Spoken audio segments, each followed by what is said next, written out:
وَإِذَا قُرِئَ فَمَا لَهُمْ لَا يُؤْمِنُونَ وَإِذَا قُرِئَ عَلَيْهِمُ الْقُرْآنُ لَا يَسْجُدُونَ بَلِ الَّذِينَ كَفَرُوا يُكَذِّبُونَ وَاللَّهُ أَعْلَمُ بِمَا يُوعُونَ فَبَشِّرْهُمْ بِعَذَابٍ أَلِيمٍ إِلَّا الَّذِينَ آمَنُوا وَعَمِلُوا الصَّالِحَاتِ لَهُمْ أَجْرٌ غَيْرُ مَمْنُونٍ صدق اللہ العظیم رب اشرح لی صدری ویسر لی امری واحلل عقدۃ من لسانی یفقہوا قولی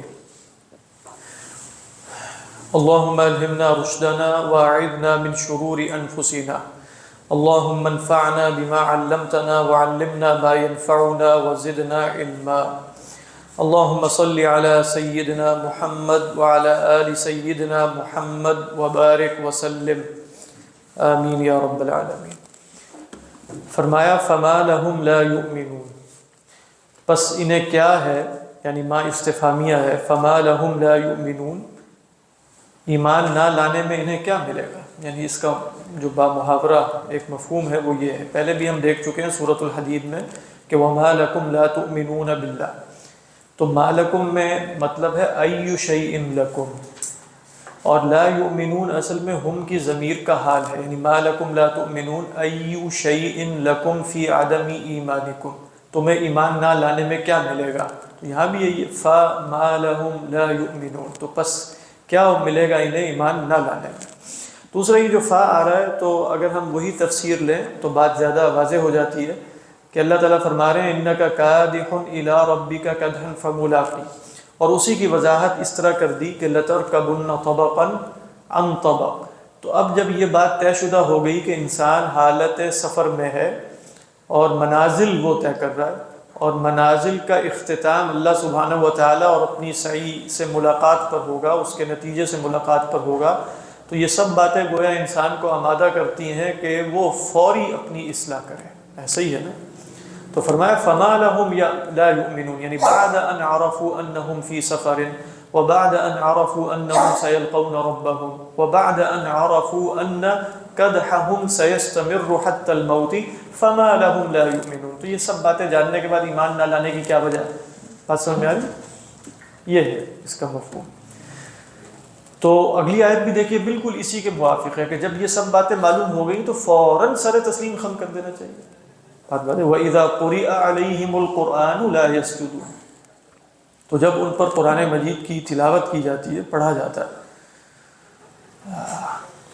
تو سجدہ نہیں کرتے، تو سجدے سے مراد یقیناً یہاں سر تسلیم خم کرنا ہے، اگرچہ اللہ کے رسول صلی اللہ علیہ وسلم سے بالفعل بھی سجدہ مروی ہے، اس لیے کہ وہ سجدہ جس کو ہم حصی کہتے ہیں، حصی سجدہ، وہ گویا علامت اس بات کی ہوتی ہے کہ میں نے سر جھکا دیا، تو یہاں وہ سجدہ بھی ہے۔ اور آپ جانتے ہیں کہ امام ابو حنیفہ علیہ الرحمہ کے ہاں یہ جو قرآن مجید کے 14 سجدے ہیں یہ واجب ہیں، لیکن ان کے ہاں بھی جیسے اس میں تھوڑی بہت تاخیر بھی ہو سکتی ہے، یعنی اگر فوری نہ کیا جائے تو بعد میں بھی کیا جا سکتا ہے، لیکن کرنا ضروری ہے۔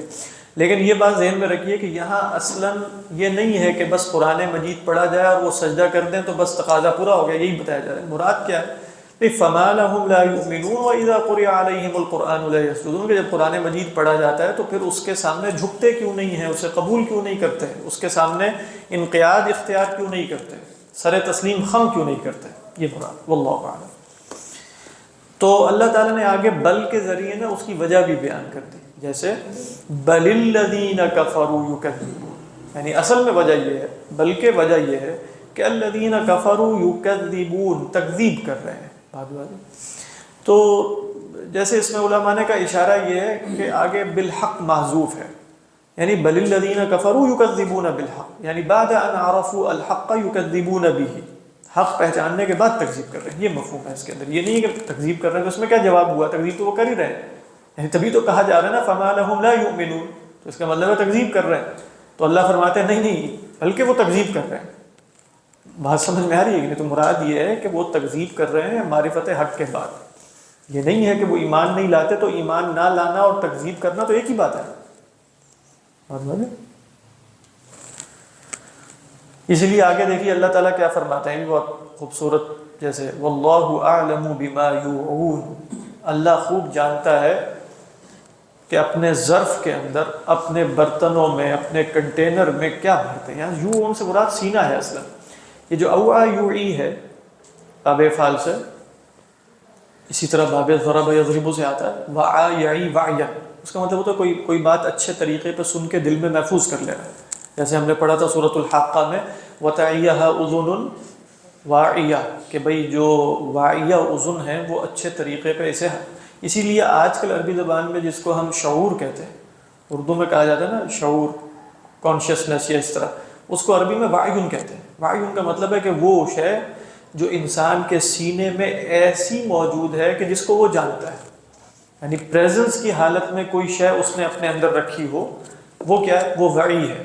اور جیسے وہ لا شعور کو اگر اس کا وجود ہوتا ہے، کیونکہ لا شعور کا لفظ، لا شعور کا فی نفسی ہی تو وجود ہے کہ انسان کی تمام معلومات ہر وقت حاضر نہیں ہوتی، لیکن لا شعور کا لفظ چونکہ کسی اور نے قائم کیا ہے تو یقیناً وہ مراد تو اس سے وہی لی جائے گی نا. لیکن بہرحال لا شعور کے لیے وہ لفظ استعمال کیا کرتے ہیں؟ لا وعی، لا وعی اور وعی. تو وعا یعی کہتے ہیں برتن، سوری وعا کس کو کہتے ہیں؟ وعا کہتے ہیں برتن کو. ٹھیک ہے، تو اوعا یوعی ہوتا ہے کسی برتن میں کوئی شے بند کرنا. جیسے اللہ تعالیٰ فرماتے ہیں، وہ بھی ہم نے پڑھا تدعو من ادبر وتولى وجمع فاوعى، جس نے جمع کیا اور جمع کرنے کے بعد کیا کیا؟ تجوریاں بھر بھر کے بند کی. جو مٹکے ہیں وہ سونے چاندی اور درہم و دینار سے بند کرتی، یہ مراد ہے. علماء نے کہا کہ دیکھیے جو بھی عمل انسان کرتا ہے اس کے نتیجے میں کچھ اپنے سینے میں ڈالتا ہے، کچھ اپنے دل میں بھرتا ہے. ایسا ہی ہے نا. پچھلی صورت آپ دیکھیے، اس میں کیا آیا تھا؟ کلا بل ران علی قلوبہم ما کانوا یکسبون. اس صورت میں وہی مضمون، پچھلی صورت ہی تھی نا، وہ پچھلی صورت ہی تھی. آپ دیکھیے اگلی صورت میں وہی مضمون ان الفاظ کے ساتھ بیان کیا. اور یہ بہت دفعہ قرآن مجید میں چھوٹی صورتوں میں آپ کو ایسا نظر آتا ہے. پچھلی صورت میں ایک مضمون آیا کچھ اور الفاظ کے ساتھ، اگلی صورت میں بعین ہی وہی مضمون آ رہا ہوتا ہے کچھ نئے الفاظ کے ساتھ، اور گویا ان نئے الفاظ میں اسی معنی کی وضاحت ہو رہی ہے. وہاں گویا کیفیت یہ تھی کہ دل پر انسان کے اعمال کی وجہ سے کیا ہوتا ہے؟ زنگ چڑھتا ہے. کلا بل ران علی قلوبہم ما کانوا یکسبون. تو وہاں گویا دل کی تشبیہ کیا تھی؟ آئینے کے مانند تھی. اور آئینے پہ کیا آ جاتا ہے؟ زنگ آ جاتا ہے یا غبار آ جاتا ہے یا خبش. یہاں دل کی تشبیہ ایک ظرف کی مانند ہے. بات سمجھ میں آ رہی؟ یعنی ان دو الگ الگ الفاظ کی وجہ سے تشبیہات الگ الگ پیدا ہو گئی نا. وہاں تشبیہ آئینے سے تھی، اور آپ جانتے ہیں اکثر علماء قلب کی تشبیہ، خاص طور پر سیدنا امام غزالی اور دوسرے، وہ آئینے سے دیتے ہیں. آئینے میں تصویر واضح نظر آتی ہے، یا اس کے اوپر زنگ ہے، یا وہ ڈسٹارٹڈ پکچر دیتی ہے وہ، یا وہ بالکل ہی تصویر آتی ہے اس میں روشنی اور پھر اسے سیقل کی حاجت ہوتی ہے. یہاں تشبیہ کیا ہے؟ واللہ اعلم بما یوعون، کہ جو کچھ بھی انسان کرتا ہے وہ گویا ایک ظرف کے اندر بھرے چلے جا رہا ہے. اس لیے ہم مطلب آپ کہیں گے کہ یہ اب یہاں سے سارے مفاہیم اور وہ کلا بلران جو صوفیہ بیان کریں گے دل کے بارے میں، وہ مضمر ہیں کہ نہیں اس کے اندر؟ یعنی قرآن کا بیان کوئی تصوف کی کتاب کی طرح تھوڑی ہوگا کہ وہ کھول کھول کے بتا دے کہ وہ دل ہوتا ہے اور دل کے یہ عجائبات ہوتے ہیں اور اس کے نتیجے میں یہ ہوتا ہے، اور پھر پورا مہلکات اور منجیات کے چیپٹر قائم کیے جائیں. وہ تو نہیں ہوگا. قرآن مجید تو ایسے ہی اشارے دے گا، اور اس کے اندر پورے کا پورا اشارہ موجود ہے. کیونکہ آپ پوچھیں گے واللہ اعلم بما یوعون، اللہ جانتا ہے وہ کیا بھر رہے ہیں. کہاں بھر رہے ہیں؟ ترجمہ تو یہ ہے کہ اللہ جانتا ہے وہ بھر رہے ہیں، کہ وہ کیا بھر رہے ہیں، کہاں بھر رہے ہیں. اکثر علماء نے کہا بما یوعون فی قلوبہم. تو تشبیہ ہو گئی کہ نہیں؟